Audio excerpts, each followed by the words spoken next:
All right, let's dive in. Today, we're uncorking the story of a really special grape, Cannonau.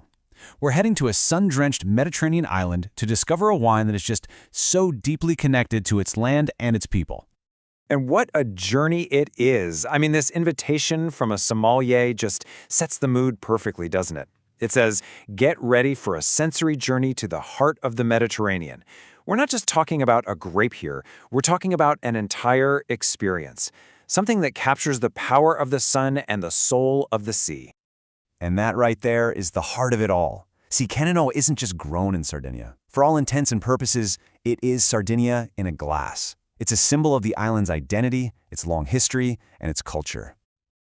So, to really get this wine, we have to start at the beginning. We need to understand where it comes from. Let's dig into its ancient roots and the totally unique land that shaped it.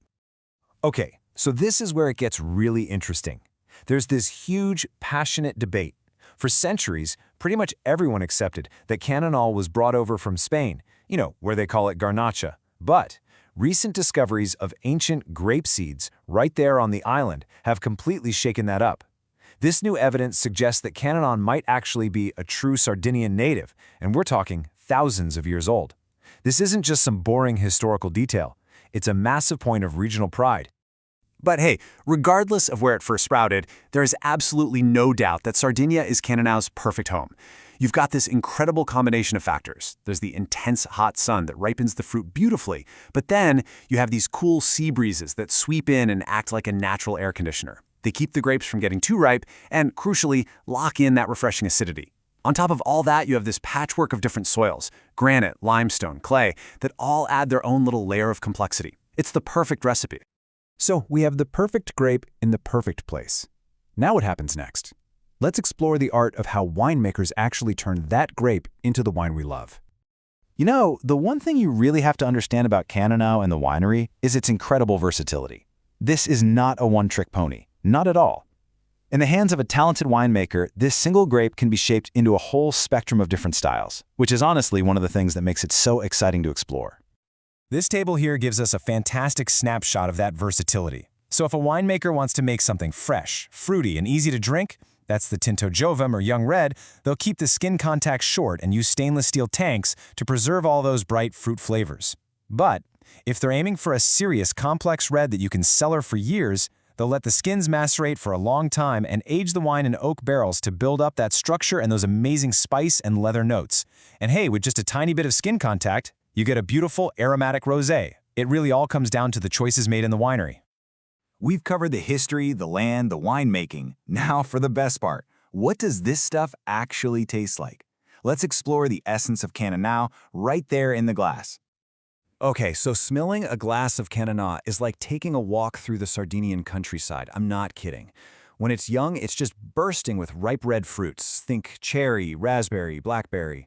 But the thing that makes it so distinct is that layer of Mediterranean herbs, that scent of wild rosemary and thyme. It's unmistakable. And then, if you have a bottle with some age on it, it develops these incredible, complex notes of leather, tobacco, and sweet dried fig. It's a wine that really tells a story as it gets older. So what do you eat with a wine like this? Well, it's no surprise that it's a perfect match for the hearty, rustic food of Sardinia.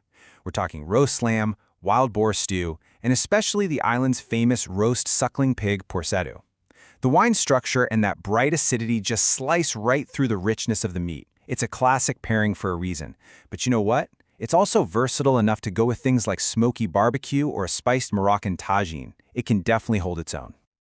We've seen where Cannonau has been, this long, incredible history.